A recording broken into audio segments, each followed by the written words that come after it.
السلام علیکم ورحمۃ اللہ وبرکاتہ۔ محترم سامعین، صدائے رمضان کے پروگرام کے سلسلے میں آج ہماری گفتگو کا عنوان ہے لیلۃ القدر۔ ارشاد ربانی ہے، اعوذ باللہ من الشیطان الرجیم، بسم اللہ الرحمن الرحیم، انا انزلناہ فی لیلۃ القدر وما ادراک ما لیلۃ القدر، لیلۃ القدر خیر من الف شہر، تنزل الملائکۃ والروح فیہا باذن ربہم من کل امر، سلام ہی حتی مطلع الفجر۔ لیلۃ القدر وہ رات ہے جس میں اللہ رب العزت نے قرآن مجید کو اتارا۔ رمضان المبارک کے مبارک اور مقدس مہینے میں باقی رحمتیں اور اللہ کی عنایتیں ہی کیا کم تھیں کہ اللہ رب العزت نے ہمیں لیلۃ القدر بھی عطا فرما دی۔ جیسے اللہ رب العزت نے رمضان المبارک کو ہمارے لیے باعث مغفرت اور باعث نجات بنایا، اسی انداز سے ایک رات، صرف لیلۃ القدر کی ایک رات کو ہمارے لیے باعث مغفرت بنایا، ہماری بخشش کا ایک بہانہ بنایا۔ ارشاد نبوی صلی اللہ علیہ وسلم ہے، من قام لیلۃ القدر ایمانا و احتسابا غفر له ما تقدم من ذنبہ، کہ جس آدمی نے لیلۃ القدر میں قیام کیا ایمان اور ثواب کی نیت کے ساتھ، تو اللہ رب العزت اس کے سابقہ گناہوں کو معاف فرما دیں گے۔ لیلۃ القدر رمضان المبارک کے آخری عشرے میں ہے، اور یہ کون سی رات ہے اس کا علم تو یقینی اور متعین طور پر نہیں ہے۔ اور آپ صلی اللہ علیہ وسلم کو بتلایا گیا تھا کہ لیلۃ القدر کون سی رات ہے۔ آپ صلی اللہ علیہ وسلم اپنی امت کو بتلانے کے لیے باہر تشریف لائے، لیکن دو آدمی جھگڑ رہے تھے۔ ان کے جھگڑنے کی وجہ سے نبی کریم صلی اللہ علیہ وسلم فرماتے ہیں کہ میں تمہیں اس کی تعیین بتانے کے لیے آیا تھا، مجھے یہی حکم ہوا تھا، لیکن دو افراد لڑ رہے تھے، جھگڑ رہے تھے، ان کے لڑنے اور جھگڑنے کی وجہ سے یہ تعیین اٹھا لی گئی۔ حضرت امام مالک رحمۃ اللہ علیہ فرماتے ہیں کہ میں نے معتبر افراد اہل علم سے یہ سنا کہ نبی کریم صلی اللہ علیہ وسلم کو سابقہ امتوں کی عمر بھی بتلائی گئی اور دکھائی گئی، اور آپ کو اپنی امت کی عمریں بھی دکھائی گئیں۔ سابقہ امتوں کے عمروں کے مقابلے میں، زندگیوں کے مقابلے میں امت محمدی صلی اللہ علیہ وسلم کی عمریں بہت کم تھیں۔ وہ ہزاروں سال بھی ان کی عمریں گزری، 1000 سال بھی گزری، کئی 100 سال تو ان کی عمریں ہوتی ہی رہیں، لیکن اس امت کی، آخری امت کی جو عمر ہے، ان کی عمریں تقریباً اوسط 50 60 70 سال 80 سال، بہت زیادہ اگر ہو۔ اس میں شک نہیں، کئی لوگوں کی عمریں 100 سال اور اس سے اوپر جاتی ہیں، لیکن وہ بہت ہی کم تعداد، انتہائی کم تعداد، شاذ و نادر ہی ایسے ہوتے ہیں۔ جو عموماً جو چھوٹی عمریں اور کم عمریں اس امت کی ہیں، آپ صلی اللہ علیہ وسلم کو یہ ایک احساس پیدا ہوا کہ سابقہ امتوں کی تو عمریں اور زندگیاں اتنی زیادہ تھیں، ان کو موقع ملا، انہوں نے اللہ کی عبادت کی، دین پر عمل کیا، ثواب حاصل کیے، وہ تو سینکڑوں سال اور 20 سال وہ عبادت کرتے رہے۔ میری امت کی اگر عمر ہی 20 سال ہے تو پھر یہ عبادت اتنی تو کر نہیں سکیں گے، تو یہ تو ثواب میں پیچھے رہ جائیں گے۔ اللہ رب العزت نے نبی کریم صلی اللہ علیہ وسلم کی دلجوئی کے لیے اور آپ صلی اللہ علیہ وسلم کے صدقے اس امت پر اپنے کرم کے اظہار کے لیے اللہ رب العزت نے لیلۃ القدر عطا فرمائی۔ اور یہ وہ رات جس میں اللہ رب العزت نے قرآن نازل فرمایا، اور قرآن نازل فرمانے کا مطلب یہ کہ یک بارگی مکمل قرآن اللہ نے عرش سے، لوح محفوظ سے آسمان دنیا پہ نازل فرما دیا تھا ایک ہی رات میں۔ یہ وہ رات ہے،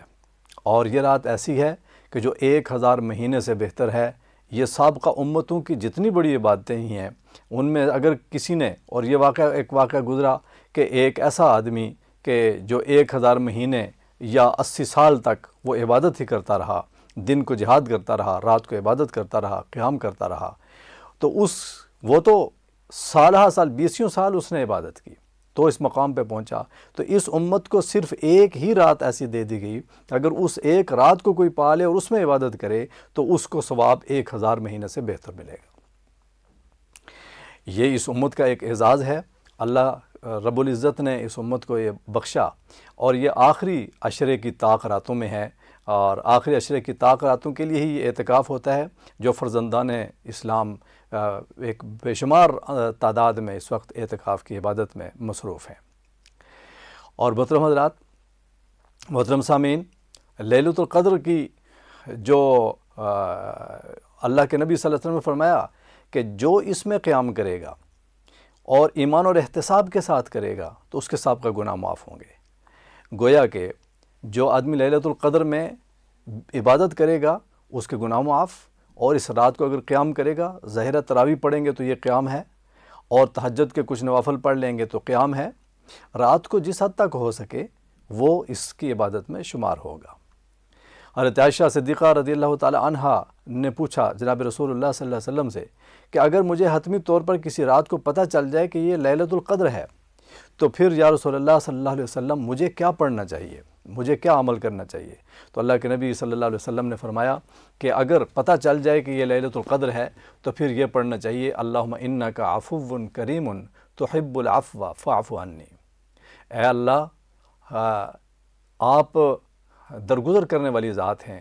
آپ کریم ذات ہیں، آپ کو درگزر کرنا بہت پسند ہے، یا اللہ آپ مجھے درگزر فرما دیجیے۔ گویا کہ اس رات کی جو سب سے افضل ترین دعا ہے وہ اپنے لیے اللہ سے معافی، درگزر اور مغفرت مانگنا ہے۔ اگر انسان کی مغفرت ہو جائے تو بس انسان کو کچھ اور نہیں چاہیے۔ انسان کی مغفرت ہو جائے تو پھر انسان کو وہ کچھ مل گیا کہ جو انسان کے حتمی کامیابی کے لیے ضروری ہے۔ ایک انسان کی اگر بخشش ہو جائے تو وہ جنت میں جائے گا، اللہ کے غضب سے، اللہ کی ناراضگی سے بچ گیا۔ اور محترم سامعین، اگر ایک آدمی کے گناہ معاف ہو جاتے ہیں تو یہ بات یاد رکھیے کہ یہ صرف ایک آخرت میں جنت جانے کے جو اصل کامیابی ہے، جو حقیقی کامیابی ہے، یہ تو آخرت میں ملے گی، لیکن دنیا میں کیا فائدہ ہوگا؟ دیکھیے، جو مغفرت ہے، اس مغفرت کا جو دنیا میں بھی فائدہ ہوتا ہے، دنیا میں فائدہ یہ ہوتا ہے کہ انسان کی تمام مشکلات آسان ہو جاتی ہیں۔ دنیا میں جو فائدہ ہوتا ہے، انسان کی پریشانیاں ختم ہو جاتی ہیں، انسان کی زندگی پرسکون ہو جاتی ہے، اس لیے کہ جو اللہ تبارک و تعالیٰ جنت عطا فرمائیں گے اور نعمتیں عطا فرمائیں گے، اس کی تاثیر دنیا سے شروع ہو جاتی ہے، اس کا آغاز دنیا سے شروع ہو جاتا ہے۔ یہ بات ذہن میں رکھیے گا، جو گناہوں پر عذاب ہوگا آخرت میں ہوگا، لیکن دنیا سے ہی اس آدمی کی زندگی گناہوں کی وجہ سے وہ نہیں رہے گی کہ جو اس کی مرضی کی ہو، جو وہ چاہتا ہے۔ دنیا میں اس کی زندگی کی بے سکونی، اس کی زندگی کی پریشانیاں شروع ہو جائیں گی، اور اس کی زندگی کی پکڑ، اس کی گرفت اللہ کی طرف سے یہ شروع ہو جائے گی۔ گویا کہ آخرت کا جو عذاب اصل میں ملنا ہے، اس کا کچھ نہ کچھ رنگ اور اس کا ذائقہ دنیا سے شروع ہو جاتا ہے۔ اسی وجہ سے جو نیکیوں کی وجہ سے جو ثواب ملے گا، جنت ملے گی، وہ تو آخرت میں جا کے ملے گی، لیکن اس کا آغاز، اس کا سکون، اس کی لذتوں کا آغاز دنیا کی زندگی سے ہی ہو جائے گا۔ تو لیلۃ القدر میں ہمیں جو کچھ ملے گا یہ تو اللہ تبارک و تعالیٰ کی طرف سے ہمیں عطا ہوگی، اللہ کا کرم ہوگا۔ لیلۃ القدر میں اللہ بخش دیں گے، اللہ مغفرت فرمائیں گے اپنے ماننے والوں کی، اپنے حضور عبادت کرنے والوں کی، سجدہ ریز ہونے والوں کی، اور اس رات تو فرشتے اترتے ہیں۔ تنزل الملائکۃ والروح فیہا بإذن ربہم، اللہ کے فرشتے اترتے ہیں اس رات کو، اور اللہ کے حکم سے اترتے ہیں۔ حضرت جبریل امین کی قیادت میں، سربراہی میں اترتے ہیں، اور یہ فرشتے پھیل جاتے ہیں جہاں جہاں اہل ایمان عبادت کر رہے ہیں، اللہ کے حضور سجدہ ریز ہیں، قیام کر رہے ہیں، اور ذکر اذکار کر رہے ہیں، تلاوت کر رہے ہیں، اللہ کی عبادت کر رہے ہیں، ان کو آ کے ملتے ہیں، ان کو مصافحہ کرتے ہیں، ان کے لیے دعائیں کرتے ہیں۔ یہ رات عجیب نورانیت اور عجیب روحانیت والی رات ہوتی ہے۔ اس رات کو اللہ کے فرشتے جب بندوں سے ملتے ہیں، ایک عجیب تسکین اور روحانی کیف اور سرور انسان کے اوپر طاری ہو جاتا ہے۔ اس رات کو اللہ تبارک و تعالیٰ گناہ گاروں کی مغفرت کے فیصلے فرماتے ہیں، لیکن کچھ گناہ گار ایسے ہوں گے کہ جن کی مغفرت آج کی اس مقدس رات میں بھی نہیں ہوگی۔ ہمیں فکر یہ کرنی چاہیے کہ ایسا نہ ہو کہ ہم کہیں ایسے بدبختوں میں نہ شامل ہو جائیں بے شعوری اور لاشعوری طور پر کہ جن کی مغفرت آج کی مبارک رات بھی نہ ہو سکے اور وہ محروم رہیں آج کی اس رات کی ان عنایتوں، کرم اور رحمتوں اور مغفرتوں سے محروم نہ ہو جاؤں۔ اللہ کے نبی صلی اللہ علیہ وسلم نے فرمایا کہ لیلۃ القدر میں اللہ تبارک و تعالیٰ گناہ گاروں کو معاف فرمائیں گے، ہر قسم کے گناہ گار کو معاف فرمائیں گے، لیکن شرک کرنے والے کو معاف نہیں فرمائیں گے۔ جو اللہ کی ذات یا صفات میں شرک کرتا ہوگا اس کی مغفرت نہیں ہوگی۔ اللہ کے علاوہ کسی اور کو پالنہار سمجھے گا، خالق سمجھے گا، مالک سمجھے گا، رازق سمجھے گا، اللہ کے علاوہ کسی اور سے مانگے گا اپنی مرادیں، اپنی دعائیں اور اللہ اپنی حاجتیں پیش کرے گا اللہ کے علاوہ کسی اور کے آگے، یہ شرک ہوگا۔ شرک اللہ تبارک و تعالیٰ کے علاوہ جب کسی اور کو شریک کرے گا تو اس کی وجہ سے انسان کی مغفرت نہیں ہوگی۔ جو آدمی شراب نوشی کرتا ہوگا اور شراب نوشی نہیں چھوڑے گا، آج کی رات بھی توبہ نہیں کرے گا تو اس کی مغفرت نہیں ہوگی۔ جو آدمی حسد کرتا ہوگا اس کی مغفرت نہیں ہوگی۔ جو آدمی والدین کی نافرمانی کرتا ہوگا، اس سے والدین ناراض ہوں گے، اس کی مغفرت بھی نہیں ہوگی، اس کی بخشش بھی نہیں ہوگی۔ جو غرور و تکبر کرتا ہوگا اس کی مغفرت بھی نہیں ہوگی۔ جو بدکاری کرتا ہوگا اور اس کو نہیں چھوڑے گا، توبہ نہیں کرے گا، اس کی مغفرت بھی نہیں ہوگی۔ اور ایک بہت بڑا گناہ جو قطع رحمی کرے گا، جو صلہ رحمی نہیں کرے گا، قطع رحمی چھوڑنے کا آج کے رات بھی وہ اعلان نہیں کرے گا اور عزم نہیں کرے گا اور اپنے قطع رحمی کے گناہ سے توبہ نہیں کرے گا، وہ آدمی بھی بخشا نہیں جائے گا۔ اس لیے ہمیں سوچنا یہ چاہیے کہیں ایسا نہ ہو کہ ہم سے لوگ ناراض ہوں، ہم سے رشتہ دار ناراض ہوں اور اس ناراضگی کے دوران ہمارے اوپر لیلۃ القدر گزر جائے اور ہم خوش ہوتے رہیں کہ لیلۃ القدر آ گئی، ہم اعتکاف بیٹھے ہوئے ہیں، ہم یہ عبادت کر رہے ہیں، ہماری بخشش ہو جائے گی، لیکن ہم تو ناراض کر کے بیٹھے ہوئے ہیں، ہم تو رشتوں ناتوں کو توڑ کے بیٹھے ہوئے ہیں، ہم تو بے قدری اور بے احترامی اور بے اکرامی کر کے، کسی کو نعوذ باللہ گالم گلوچ کر کے اور اس کی عزت کو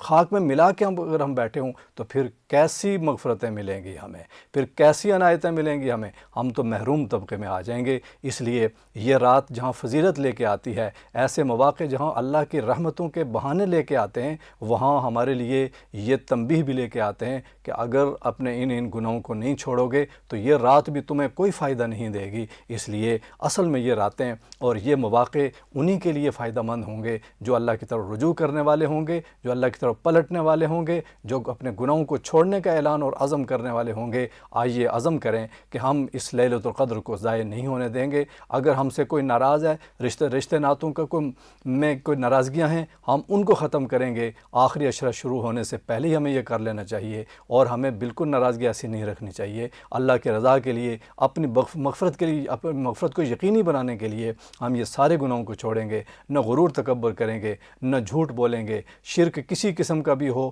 ہم شرک سے پوچھ کر بڑی احتیاط کے ساتھ شرک سے بچیں گے کہ ایسا نہ ہو بے احتیاطی میں کوئی شرک ہو جائے۔ اور پھر والدین کو راضی رکھیں، ایسا نہ ہو کہ والدین کہیں ناراض ہوں اور وہ ہمارے اوپر لیلۃ القدر آ جائے اور ہماری بدبختی کے ساتھ ہمارے اوپر سے گزر جائے، ایسا نہ ہو۔ آئیے ہم عزم کریں، ان تمام گناہوں سے بچتے ہوئے ہم لیلۃ القدر کو پانے کی کوشش کریں گے اور اللہ کے رحمتوں کو پانے کی کوشش کریں گے، ان مغفرتوں کو پانے کی کوشش کریں گے تاکہ ہماری آخرت بھی سنور جائے اور ہماری دنیا بھی سنور جائے۔ اللہ ہمیں نصیب فرمائے اور لیلۃ القدر کے صحیح معنوں میں ہمیں ان تمام انعامات و اکرام کا مستحق بننے کی توفیق عطا فرمائے۔ وما علینا الا البلاغ۔